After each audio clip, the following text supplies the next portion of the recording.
Maya Washington stares at her phone in disbelief as the video of her humiliating removal from first class reaches 15 million views overnight. Her hands tremble as Senator Harrison's name flashes on her caller ID. The notification, $800 million reform bill, trends alongside her name. She smiles tightly. They picked the wrong black woman to humiliate. Before we dive deeper into this incredible story of resilience and systemic change, I'd love to know where you're watching from. Drop your location in the comments, hit that like button, and subscribe to join our community of storytellers. Now, let's see how one woman turned discrimination into a nationwide movement. Maya Washington had planned meticulously for this day. As the CEO of Phoenix Digital Solutions, a rising tech company specializing in cybersecurity, she was heading to San Francisco for a conference where she would present a merger proposal worth $250 million. This deal would cement her company's position as a major player in Silicon Valley and validate the years of sacrifice it took to build her business from scratch. At 5:30 a.m., Maya carefully selected her outfit, comfortable for the cross-country flight, yet professional enough for the meetings she'd have immediately after landing. She opted for a pair of designer jeans, a cashmere sweater, and limited jewelry, her signature look that balanced professionalism with practicality. She wore her natural hair in a simple style, focusing more on the presentation notes she was reviewing than her appearance. "You've got this," Maya told herself as she headed to Atlanta's Hartsfield-Jackson International Airport, her carry-on containing her laptop with the all-important presentation. By 7:45 a.m., Maya was at Gate C-22, boarding pass for United Atlantic Airlines Flight 1257 in hand.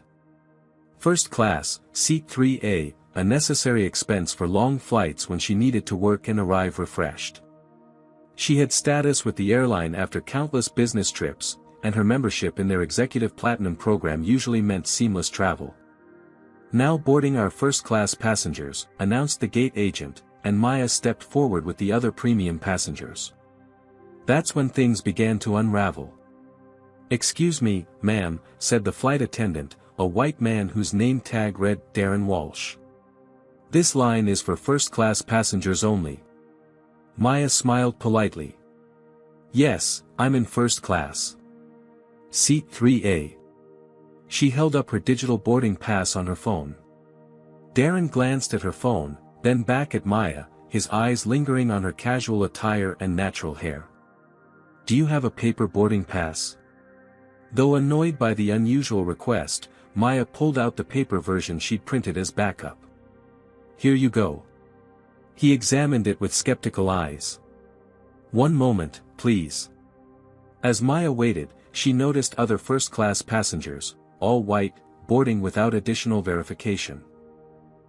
After making Maya wait for nearly 3 minutes, Darren reluctantly stepped aside. "You can board, but I need to verify your seat assignment on board." Maya felt the stares of other passengers as she walked down the jetway. On the plane, she located her seat and stowed her bag, then sat down and took out her laptop to review her presentation one last time before takeoff. Minutes later, Darren appeared beside her seat. "Ma'am, I need to see your boarding pass again." Maya showed both versions once more. "Is there a problem?" "This seat is reserved for our premium passengers," he said loudly enough for nearby passengers to hear. "I am a premium passenger," Maya replied evenly. "Executive Platinum member for 3 years now." Several white passengers watched the interaction. Some looked uncomfortable, while others had slight smirks that suggested they'd seen this drama before, and perhaps enjoyed it. "I'll need to get my manager," Darren said, disappearing toward the front of the plane. Maya took a deep breath and tried to refocus on her presentation, but the confrontation had left her hands shaking slightly. She was all too familiar with this particular brand of mistaken identity that seemed to exclusively affect black passengers. Soon, a gray-haired white man approached. "I'm Gregory Pearson, the flight manager.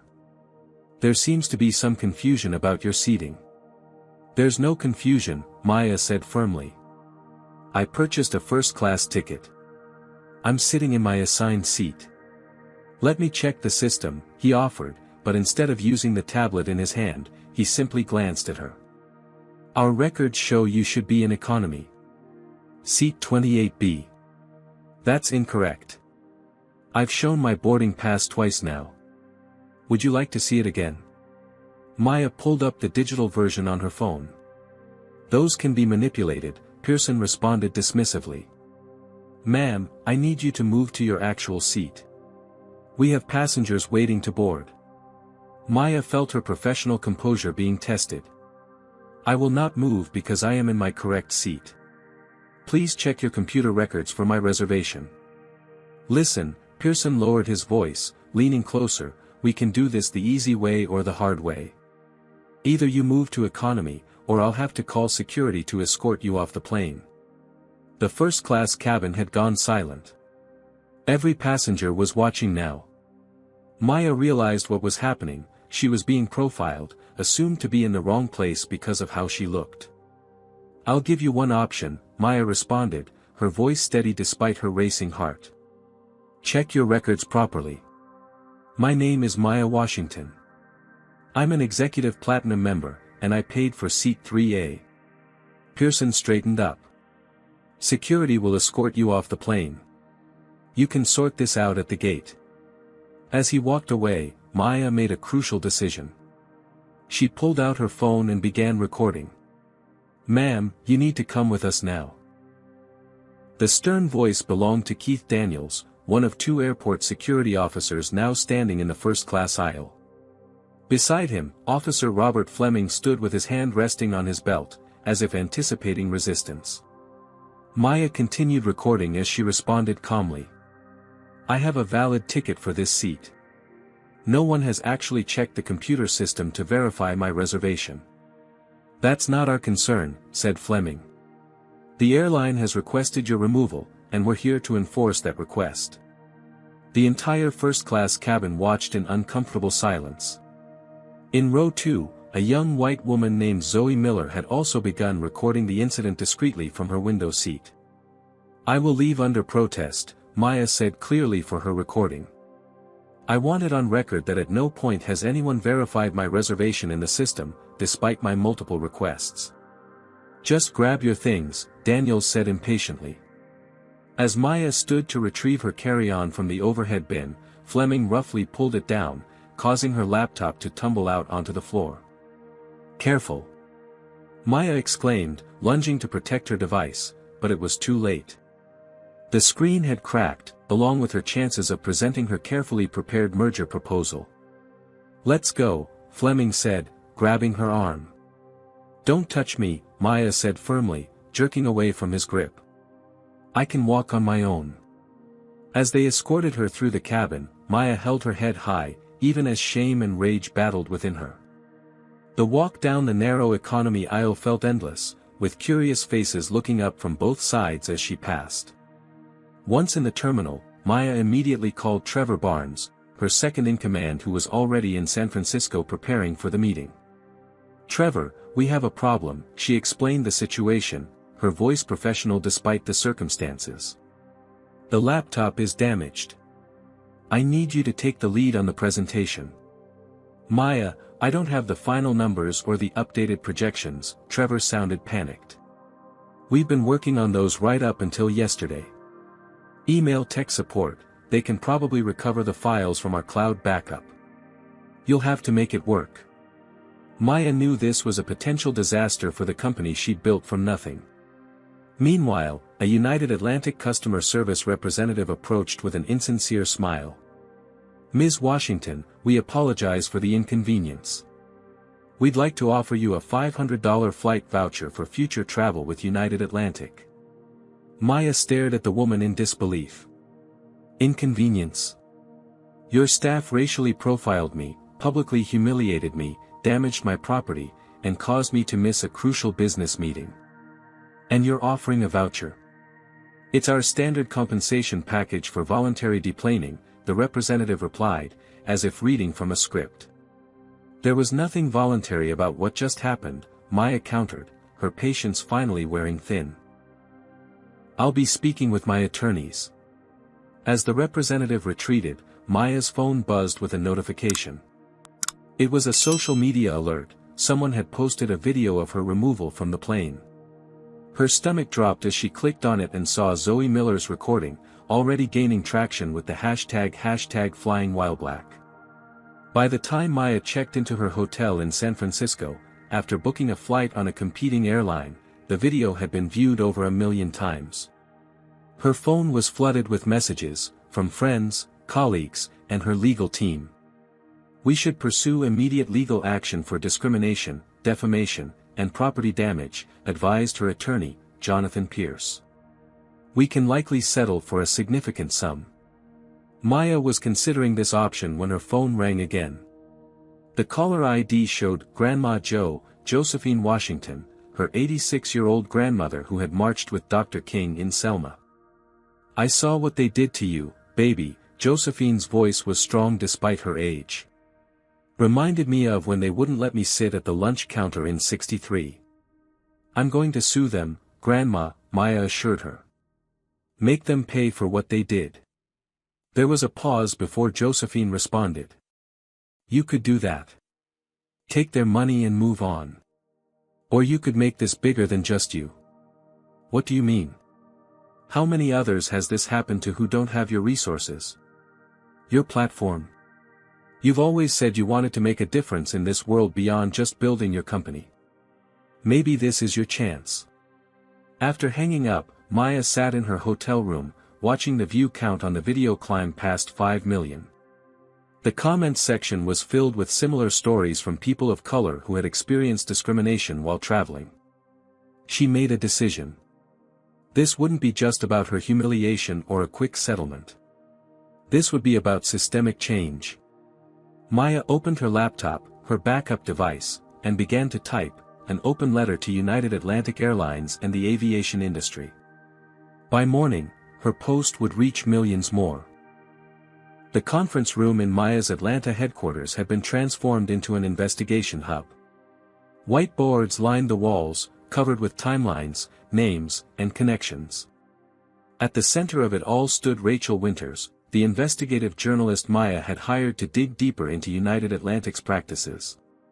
"The pattern is undeniable," Rachel explained, gesturing to a map dotted with red pins. Each pin represents a documented incident of a passenger of color being removed, questioned, or denied service under suspicious circumstances in the past 18 months. "I've verified 378 incidents so far, and that's just United Atlantic." Maya studied the map, noting the concentration of incidents at major hubs. "Any of these result in significant legal action?" "That's the thing," Rachel flipped through her notes.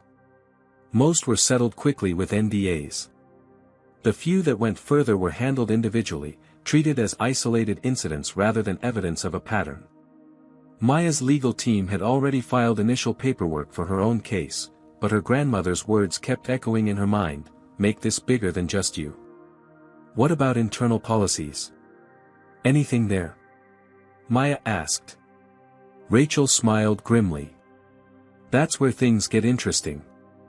I submitted several Freedom of Information Act requests to the FAA and Department of Transportation. Got these yesterday." She spread several documents across the table, many heavily redacted. "Passenger Compliance Assessment Protocols," Maya read aloud from one header. "Identifying potential cabin disruption indicators." "Keep reading," Rachel urged. Maya's eyes widened as she scanned the document. These are essentially racial profiling guidelines disguised as security protocols. Passengers exhibiting cultural markers inconsistent with seating assignment should be subject to additional verification. "What does that even mean?" "It means exactly what happened to you," Rachel confirmed. "And look at this statistical breakdown from the FAA data I obtained." The charts showed a stark disparity. Black passengers were 7.3 times more likely to be removed from flights than white passengers. For other minorities, the rates were nearly as troubling. "We need insider information," Maya decided. "Someone who knows how these policies are actually implemented." Within days, that someone appeared. Thomas Carter, a former United Atlantic flight attendant who had been terminated after raising concerns about discriminatory practices, reached out after seeing Maya's story. It wasn't just guidelines, Thomas explained during their confidential meeting. We received actual training on passenger profiling. They never called it that, of course. It was intuitive security assessment or demographic-aware customer service. But the message was clear: certain passengers deserved extra scrutiny. Thomas provided internal training materials and email exchanges that corroborated his claims. The evidence was damning. With this growing mountain of evidence, Maya approached civil rights attorney Marcus Jefferson, known for his work on class action suits against institutional discrimination. This isn't just about one airline, Marcus observed after reviewing the materials. The industry has standardized these practices. And they've spent millions lobbying against passenger rights legislation that would provide transparency and accountability. Maya leaned back in her chair, finally seeing the full scope of what they were up against. So the system is designed to protect them, not us. Exactly, Marcus nodded. Individual settlements keep the pattern hidden. Nobody connects the dots. Until now, Maya replied, determination in her voice. Their investigation expanded. They identified and reached out to other passengers with similar experiences. They dug into airline industry lobbying efforts that had successfully blocked oversight legislation. They mapped connections between airlines, security contractors, and government agencies. What had begun as one woman's humiliating experience was revealing itself to be an entrenched system of discrimination, hidden in plain sight behind corporate policies and security protocols. They're going to fight back hard, Marcus warned. Once they realize what we're building, they'll use every resource to discredit you and this investigation. Maya thought about the merger presentation she'd missed, the deals her company had lost, and the personal attacks she'd already endured since the video went viral. Let them come, she said. We have something they don't. What's that? Rachel asked. The truth, Maya replied. And I'm going to make sure everyone hears it. We're live in 5, 4, 3. The producer counted down silently with her fingers for the final 2 seconds before pointing to Maya and Diane Reynolds, the renowned CNN anchor known for her hard-hitting interviews. Tonight, we're speaking with Maya Washington, CEO of Phoenix Digital Solutions, whose removal from a first-class seat on United Atlantic Airlines has ignited a national conversation about discrimination in air travel, Diane began. Maya, thank you for joining us. Thank you for having me, Diane, Maya replied, poised and composed despite the gravity of the situation. Let's start with what happened on that flight. The video we've all seen begins midway through the incident. Can you take us back to the beginning? Maya recounted the events clearly and factually, without emotional embellishment. Her measured tone made the discrimination all the more obvious. United Atlantic has stated that this was a regrettable misunderstanding and not reflective of their policies. How do you respond to that? Diane asked. This was the moment Maya and her team had prepared for, the opening to reveal their findings. Our investigation has identified 378 similar incidents involving United Atlantic alone in the past 18 months, Maya stated, as the network displayed a graphic her team had provided. We've obtained internal documents showing systematic profiling guidelines disguised as security protocols. This wasn't a misunderstanding. It was their policy in action. The interview continued for 20 minutes, with Maya methodically presenting evidence while maintaining her professional demeanor. By the time it concluded, social media was erupting, and United Atlantic stock had begun to drop in after-hours trading. By morning, the airline's shares had fallen 7%, and United Atlantic CEO William Preston was scheduled for his own damage control interview. These allegations are baseless and inflammatory, Preston insisted on Good Morning America. United Atlantic has a zero-tolerance policy for discrimination of any kind. Ms. Washington's experience, while regrettable, was the result of a seating verification protocol that applies to all passengers. His defensive tone and refusal to acknowledge the evidence only fueled public interest in Maya's claims. When asked about the statistical disparities in passenger removals, Preston became visibly uncomfortable and deflected. Meanwhile, Maya was implementing the next phase of her media strategy. Her tech team had developed a secure digital platform called Truth in Travel, where passengers could submit their own experiences of discrimination on airlines. We created this platform to give voice to those who have been silenced by quick settlements and NDAs, Maya explained on a popular podcast. Every submission is verified and added to our database, creating a comprehensive picture of what's really happening in our skies. Within a week, over 3,000 testimonials had been submitted, creating an overwhelming body of evidence that couldn't be dismissed as isolated incidents. Other airlines rushed to distance themselves from United Atlantic, issuing statements about their commitment to equality and customer respect, though Maya's team was quietly gathering evidence that many had similar discriminatory practices.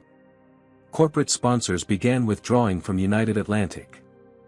First came the tech companies, sensitive to diversity issues in their own industry, followed by luxury brands unwilling to associate with the growing scandal. Not everyone supported Maya's campaign, however. She faced vicious backlash online, including death threats and racist attacks. Internet trolls attempted to dig up dirt on her past, and questionable news sites published fabricated stories about her company and personal life. "Are you sure you want to continue with this?" asked Trevor Barnes during a late-night strategy session at Phoenix Digital headquarters. "The company is taking hits because of it. Some clients are getting nervous." Maya looked around the room at her team, all of whom had been working tirelessly on the campaign while still trying to keep their tech company running. "This isn't about me anymore," she said firmly. "Every day, more people are coming forward with their stories. We're giving them a voice, maybe for the first time. I won't back down now." Do you believe corporations should be held accountable for systemic discrimination? Comment number 1 if you think Maya is right to push for industry-wide change instead of accepting a quick settlement. Are you with her on this journey for justice? Give this video a thumbs up and subscribe to our channel if you want to see how far one determined woman can go against a powerful industry. How do you think the airline will respond to Maya's media campaign? Let's find out in the next part of this incredible true story. The Phoenix Digital Solutions board meeting had been called on short notice. Maya sat at the head of the conference table, facing the concerned expressions of her 7 board members. The tension in the room was palpable.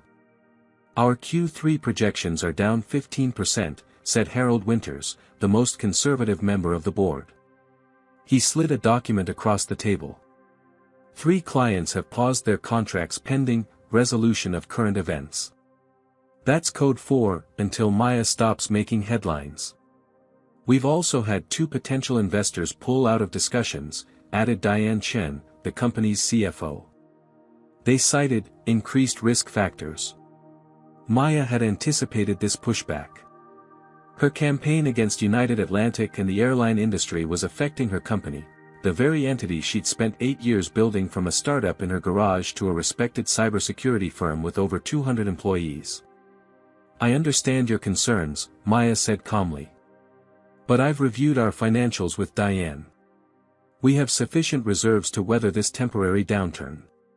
"Temporary?" Harold scoffed. "You've picked a fight with a multi-billion-dollar industry. Their crisis management teams are working overtime to discredit you. Just this morning, Business Insider ran a piece questioning Phoenix Digital security protocols, a hit piece if I've ever seen one." Maya nodded. United Atlantic had hired Blackwater Crisis Management, one of the most aggressive reputation defense firms in the country. The attacks had been methodical, first questioning her account of the incident, then her motives, and now her company's competence. "We need to consider the long-term impact on shareholder value," said Robert Keller, representing the venture capital firm that had provided Phoenix Digital Series B funding. "The board recommends you accept United Atlantic's settlement offer, sign their NDA, and refocus on our core business." Maya opened a folder and slid copies of a document to each board member. "Their settlement offer came with this NDA. Please take a moment to review it." The room fell silent as they read. The non-disclosure agreement was extraordinarily broad, prohibiting Maya from discussing not just her personal incident but anything related to airline customer service policies or discrimination in the industry. It would effectively shut down the truth in travel platform and silence the thousands of voices that had come forward. This isn't just about money, Maya said after giving them time to read. This is about corporate accountability. About changing systems that harm people every day. Noble intentions, Robert replied, but our fiduciary duty is to this company. And what company will we be, Maya challenged, if we abandon our principles for profit? The mission statement we all agreed to includes ethical leadership in the digital age. This is ethical leadership. The boardroom doors opened, and Maya's assistant entered. Sorry to interrupt, but Mr. Richardson is here. Maya smiled. Perfect timing. Please show him in. James Richardson, founder of Horizon Technologies and one of the world's wealthiest tech entrepreneurs, walked into the room. The board members straightened in their seats, clearly surprised by his presence. James has asked to address the board, Maya explained. I believe his perspective is relevant to our discussion. Richardson nodded to the group. I'll be brief. I've been following Maya's campaign with interest. My team has reviewed the evidence she's gathered, and we find it compelling. So compelling that Horizon Technologies is prepared to make a strategic investment in Phoenix Digital Solutions, contingent on Maya remaining CEO with full authority to pursue both her business and her advocacy work. He placed a term sheet on the table. This investment would triple your current valuation and provide capital to insulate the company from any temporary client hesitation. The board members exchanged glances, the entire dynamic of the meeting shifting instantly. Why would you do this? Harold asked suspiciously. 2 reasons, Richardson replied. First, Phoenix Digital security technology is exceptional, we've been using it for 2 years. Second, I believe Maya's campaign will ultimately succeed, establishing her as a leader of integrity in an industry often lacking it. That's the kind of leadership Horizon wants to be associated with. After Richardson departed, the board voted unanimously to reject United Atlantic's settlement offer and support Maya's continued advocacy. The airline's response came swiftly. The next day, Maya received a revised settlement offer, 5 times the original amount, but with the same stringent NDA requirements. Maya called a press conference at Phoenix Digital headquarters.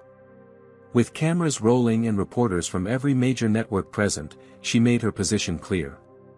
United Atlantic has offered me a significant financial settlement, she announced. I am rejecting that offer because it comes with unacceptable conditions. Transparency is non-negotiable. The thousands of people who have shared their experiences deserve accountability, not silence bought with corporate dollars.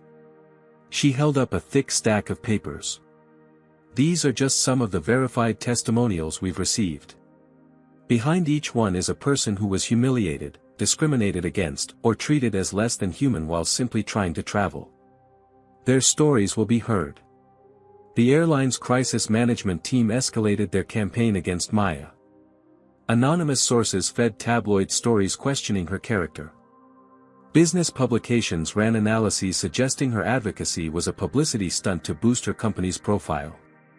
Social media influencers were paid to question her motives.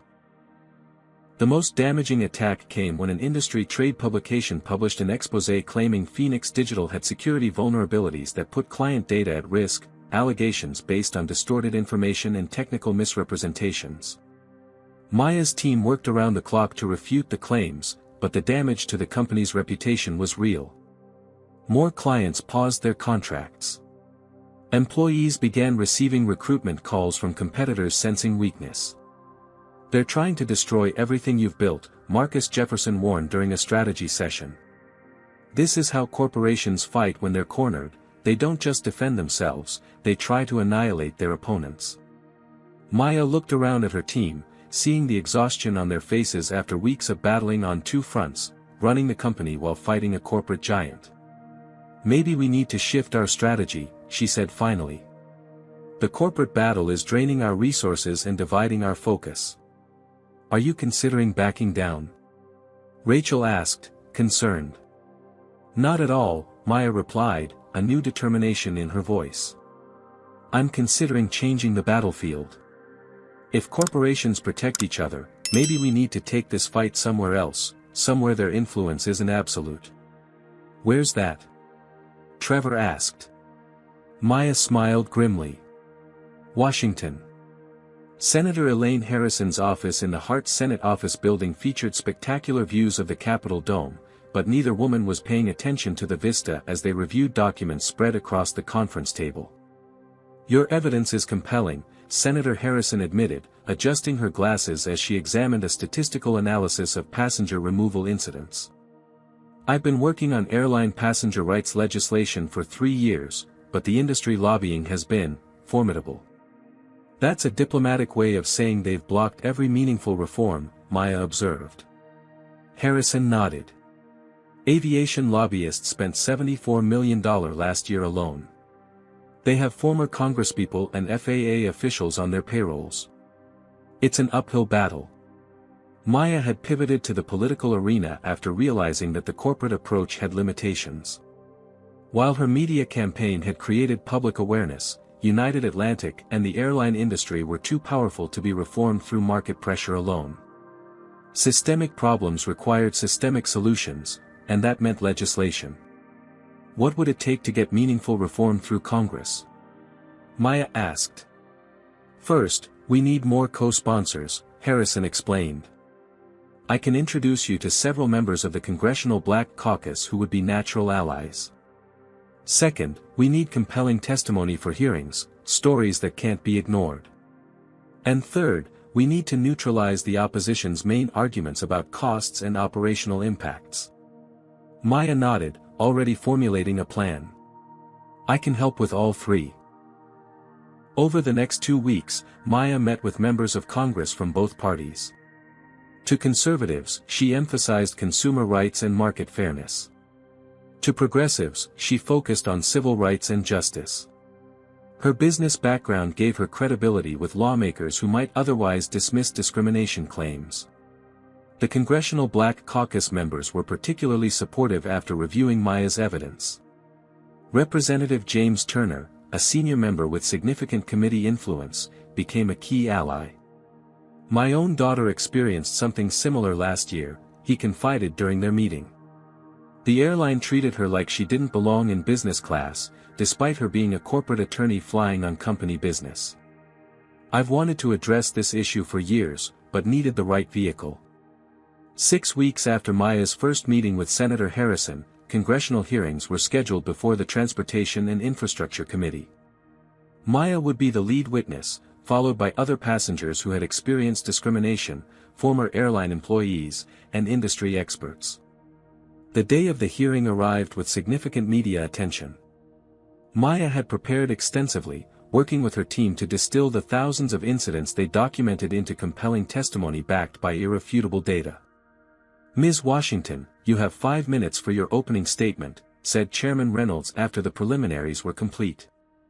Maya looked out at the packed committee room, cameras from every major network focused on her. United Atlantic CEO William Preston sat several rows behind her, along with executives from other major airlines who had been subpoenaed to testify later. Thank you, Mr. Chairman and committee members, for the opportunity to address this critical issue, Maya began. What happened to me on United Atlantic Flight 1257 was not an isolated incident or a misunderstanding.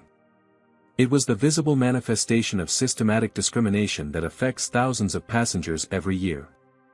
She proceeded to present the evidence methodically, the statistical disparities, the internal documents, the pattern of incidents across airlines, and the economic impact on affected passengers. This isn't just about dignity, though that would be reason enough for action, she concluded. This is about equal access to travel, which affects economic opportunity, professional advancement, and fundamental citizenship rights. When certain Americans cannot travel without fear of humiliation or removal based on their appearance, we have failed to live up to our national promise of equality. The questioning began, with committee members from both parties engaging with the evidence. Even skeptical representatives found it difficult to dismiss the comprehensive data Maya had presented. When airline executives testified later in the day, their defensive posture and evasive answers contrasted sharply with Maya's forthright presentation. William Preston, in particular, struggled to explain the disparity in passenger removal statistics. These numbers could be influenced by many factors, he insisted when confronted with the data. Such as, pressed Representative Turner. Behavioral issues, ticket verification problems, seating conflicts. Preston stammered. And you believe these issues just happen to affect black passengers at 7 times the rate of white passengers? Turner asked incredulously. The hearing lasted nearly 6 hours, with testimony from multiple witnesses supporting Maya's claims. By the end, public opinion had shifted dramatically, with polls showing 68% of Americans supporting new regulations for airline passenger rights. But the battle was far from over. As Maya and her team left the Capitol, they knew the airline industry would mobilize its full lobbying power against any proposed legislation. Their next challenge came from an unexpected direction. Transportation Secretary Andrew Phillips, who would be responsible for implementing any new regulations, publicly expressed skepticism about the need for reform. Current regulations are sufficient if properly enforced, he stated in a press conference. Additional oversight would create unnecessary costs that would ultimately be passed to consumers. Maya recognized the industry talking points and requested a meeting with Secretary Phillips. Initially rebuffed, she leveraged connections through James Richardson to secure 30 minutes on the Secretary's calendar. Secretary Phillips, thank you for meeting with me, Maya began in his Department of Transportation office. Ms. Washington, he nodded formally. I'll be direct. While I sympathize with your experience, I'm concerned about regulatory overreach and unintended consequences. I appreciate directness, Maya replied. So let me be equally clear, this isn't about adding bureaucracy. It's about enforcing existing civil rights protections in a specific context. She opened her presentation, displaying economic impact analyses her team had prepared. We've modeled the costs of implementation against the current expenses airlines incur from discrimination-related settlements, litigation, and reputation management. Even from a purely financial perspective, reform makes sense. Phillips studied the figures with growing interest as Maya walked him through the analysis. The data showed that proactive anti-discrimination measures would actually save the industry millions annually while improving customer satisfaction metrics. This is compelling, Phillips admitted reluctantly. I hadn't seen this type of cost-benefit analysis. Because the airlines don't want you to see it, Maya said. They prefer the status quo because it allows them to handle discrimination cases individually, out of the public eye, even though it costs them more in the long run. By the end of the meeting, Phillips had shifted his position. While not entirely convinced, he agreed to review the proposed legislation with an open mind rather than opposing it outright. As Maya left the DOT building, her phone buzzed with a message from Senator Harrison, bill cleared committee. Floor vote scheduled next month. We need 12 more votes for passage. The political battle was gaining momentum, but the hardest fight still lay ahead. The conference room in Senator Harrison's office had been transformed into a legislative workshop. Whiteboards covered with flowcharts, legal language, and implementation timelines lined the walls. Maya sat at the table surrounded by legislative aides, civil rights attorneys, and airline industry experts sympathetic to their cause. The Airline Passenger Protection Act needs to be comprehensive without being unwieldy, Senator Harrison explained, reviewing the draft. Too narrow, and the airlines will find loopholes. Too broad, and will lose moderate support. Maya nodded. Let's focus on the core provisions first. Over the next 3 weeks, they crafted legislation that addressed the systemic issues while remaining practically implementable.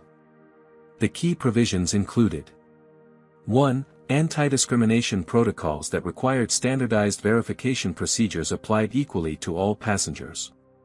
2. Mandatory documentation of all passenger removals, including demographic data. 3. Establishment of an independent oversight committee with actual enforcement power. 4. Comprehensive bias training for all customer-facing airline staff. 5. A structured compensation system for passengers who experience discriminatory treatment.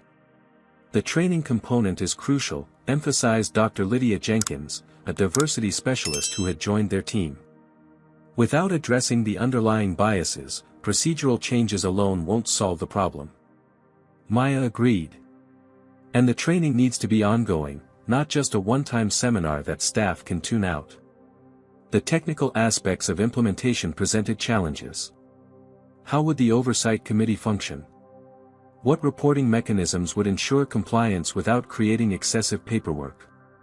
How would complaints be verified and addressed promptly?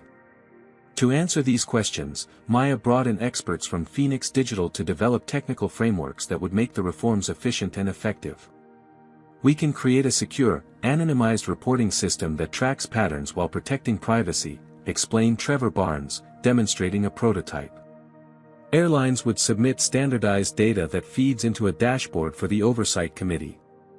As the bill took shape, Maya commissioned economic impact studies to address the inevitable industry objections about costs. The results were revealing. Implementing the proposed reforms would cost airlines approximately $240 million over 5 years, significant, but far less than the $1.3 billion they collectively spent on discrimination-related settlements, litigation, and public relations crises during the previous 5 years. This isn't just ethically right, Maya explained during a briefing with congressional staffers. It's economically sensible. Airlines are currently paying a premium to maintain a discriminatory system. The airline industry, recognizing the growing momentum behind the bill, proposed an alternative Airline Customer Service Enhancement Act, a watered-down version that included vague commitments to improved customer experiences, without specific anti-discrimination measures or meaningful oversight. Classic deflection tactic, Marcus Jefferson observed during a strategy session. They're hoping to peel off moderate support with something that sounds reasonable but lacks teeth. Senator Harrison agreed. We need to make sure lawmakers understand the differences. Their bill is window dressing, ours is structural change. As the scheduled vote approached, lobbying intensified on both sides.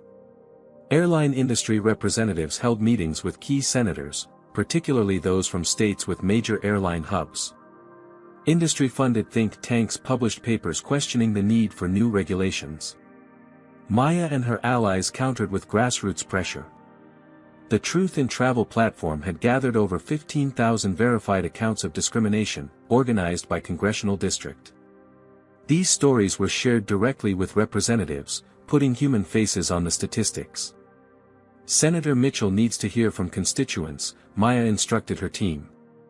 His district includes over 300 people who've submitted experiences to our platform. The political maneuvering grew intense as the vote neared.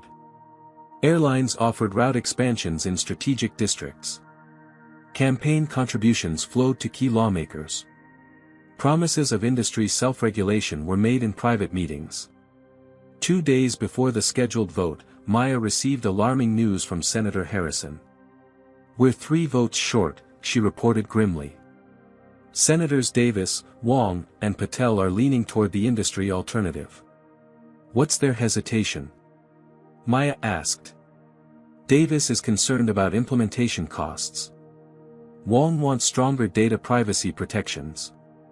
Patel has an airline maintenance facility in his district that just announced an expansion. Maya thought quickly. Let's address each concern directly. I'll have our team revise the cost analysis for Davis. For Wong, we can strengthen the privacy provisions, that actually aligns with our goals anyway. For Patel, that's tougher. The team worked through the night, refining the bill and their approach to the wavering senators. Maya personally called Senator Patel, a moderate known for his pragmatic approach. Senator, I understand your concerns about jobs in your district, she began. But consider this, reformed airlines with better customer satisfaction will ultimately expand, not contract. They'll need those maintenance facilities more than ever. It's not just about jobs, Patel admitted. United Atlantic CEO implied they might relocate their hub if I support your bill. That's a bluff, Maya replied confidently. Airport infrastructure and routing approvals make hubs incredibly expensive to relocate. They're trying to pressure you with a threat they can't actually execute. By morning, they had secured Wong's support with enhanced privacy provisions. Davis remained on the fence despite the revised cost analysis. Patel was still weighing his options. As the vote approached, Maya made one final media push, appearing on morning shows to explain the bill's importance. The public response was overwhelming, with call volumes to congressional offices spiking to record levels. The day of the vote arrived with the outcome still uncertain. Maya sat in the Senate gallery, watching as the roll call began. Senator Harrison caught her eye and gave a subtle thumbs up. They had secured Davis's vote with a last-minute amendment on implementation timelines. But Senator Patel's vote remained unknown until his name was called. "Mr. Patel," announced the clerk.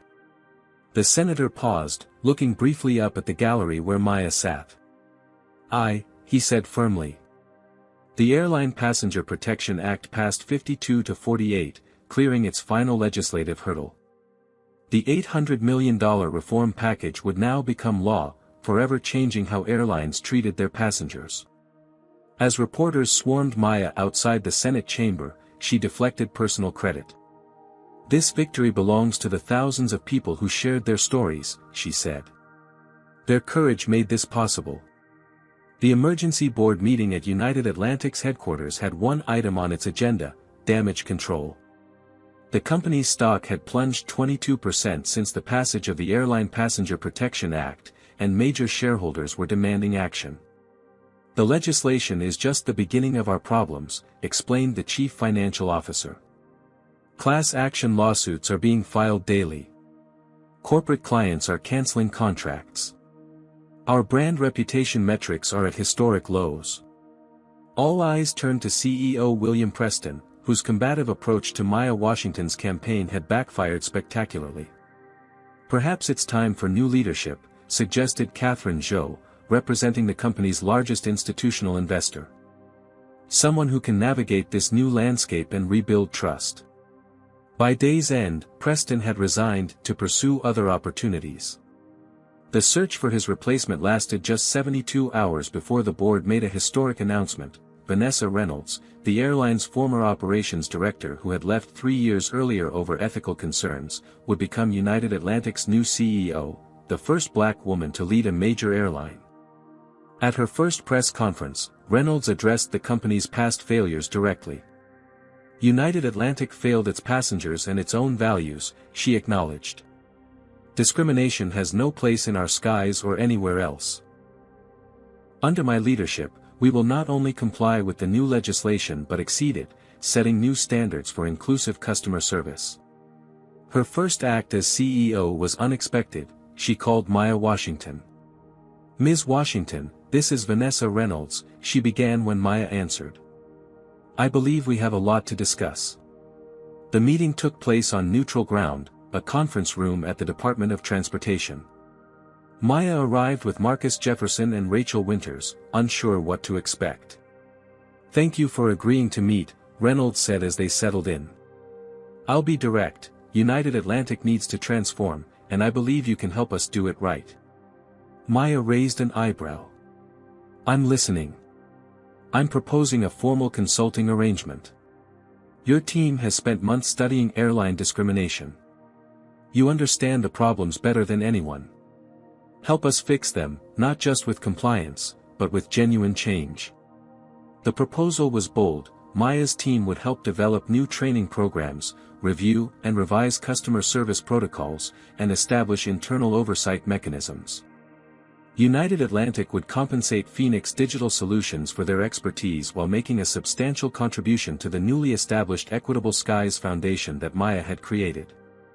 After careful consideration and consultation with her advisors, Maya accepted the offer with specific conditions: complete transparency, public accountability metrics, and no restrictions on her advocacy work. The collaboration produced the Phoenix Protocol, a comprehensive framework for addressing potential passenger conflicts before they escalated.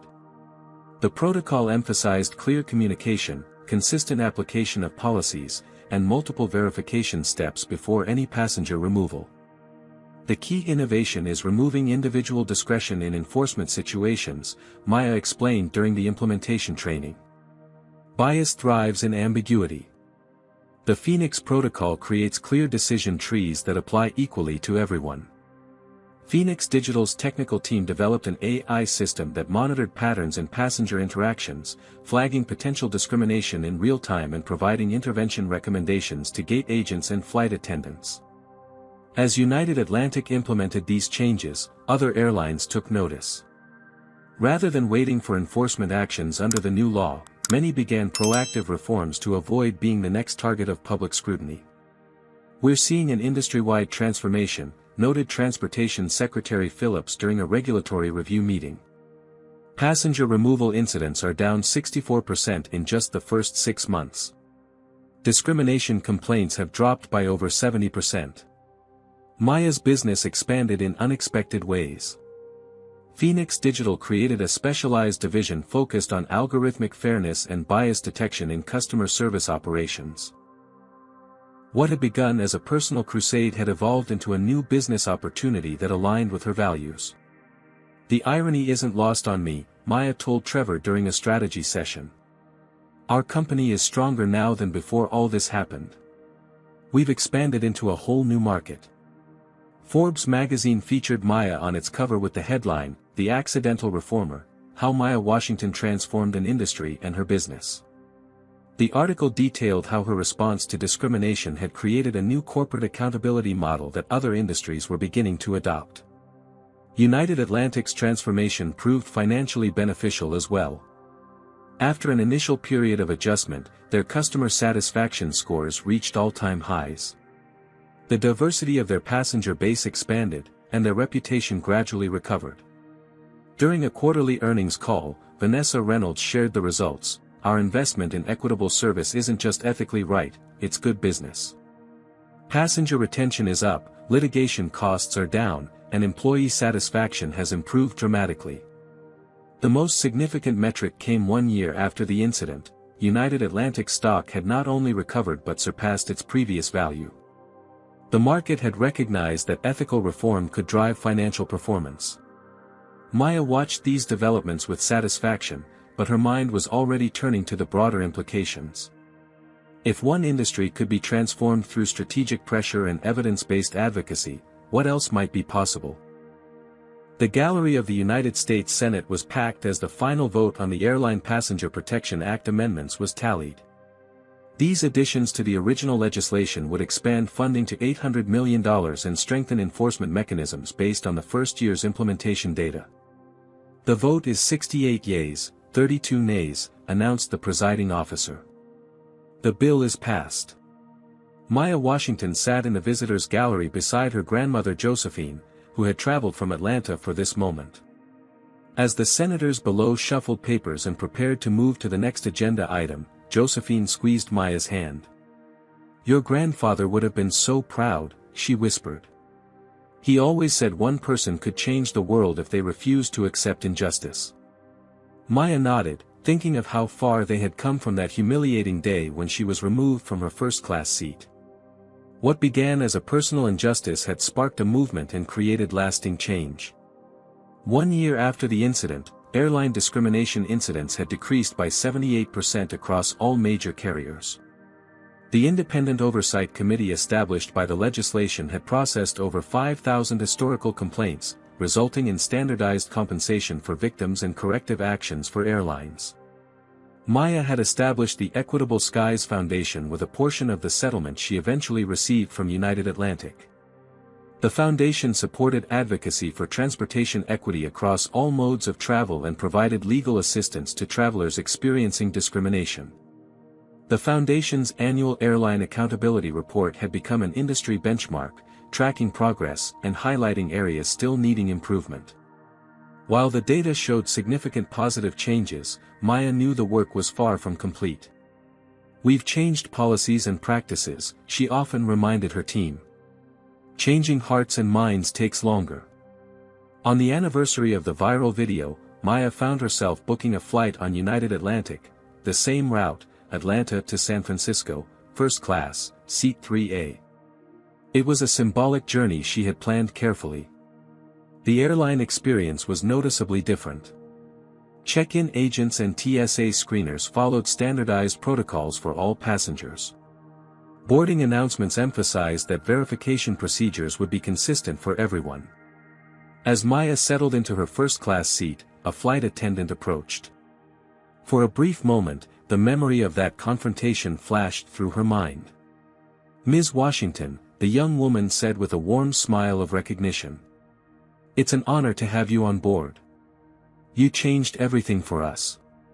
Maya learned that the attendant, Jasmine Powell, had been part of the first group to receive training under the Phoenix Protocol. "The difference is night and day," Jasmine explained during a quiet moment in the flight. "We have clear guidelines now. No more use your judgment instructions that left everything ambiguous."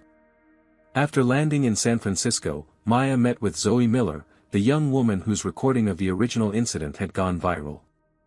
Zoe had recently joined the Equitable Skies Foundation as an outreach coordinator.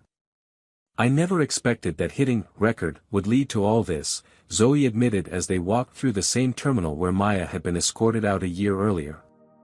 "I just knew what was happening wasn't right." "Small actions can have enormous consequences," Maya replied. "Your video created accountability that wouldn't have existed otherwise." That evening, Maya delivered the keynote address at a transportation equity conference. The audience included airline executives, government regulators, civil rights leaders, and everyday travelers who had experienced discrimination. "The true measure of our success isn't statistics or legislation," Maya told them. "It's the experience of the passenger who never knows they were protected because discrimination simply doesn't occur. It's the absence of humiliation, the presence of dignity." She outlined the work still ahead, expanding the reforms to international carriers, addressing discrimination in other transportation sectors, and continuing to refine the technological tools that monitored compliance. "Systemic problems require systemic solutions," she concluded. "But systems are created and maintained by people. Changed by people. By each of us deciding that injustice is unacceptable, even when, especially when, we're not the ones experiencing it." After the applause faded and the networking reception began, Maya found a quiet moment alone. She reflected on the journey, the corporate battles, the political maneuvering, the personal attacks she had weathered.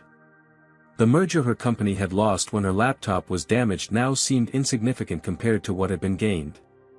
Her phone buzzed with a notification. United Atlantic had just announced the promotion of Thomas Carter, the whistleblower who had provided crucial evidence during her investigation, to Vice President of Customer Experience. Another small victory in the ongoing transformation. Maya smiled, thinking of her grandmother's words that night after the incident, "Make this bigger than just you." She had done exactly that, turning personal humiliation into systemic change.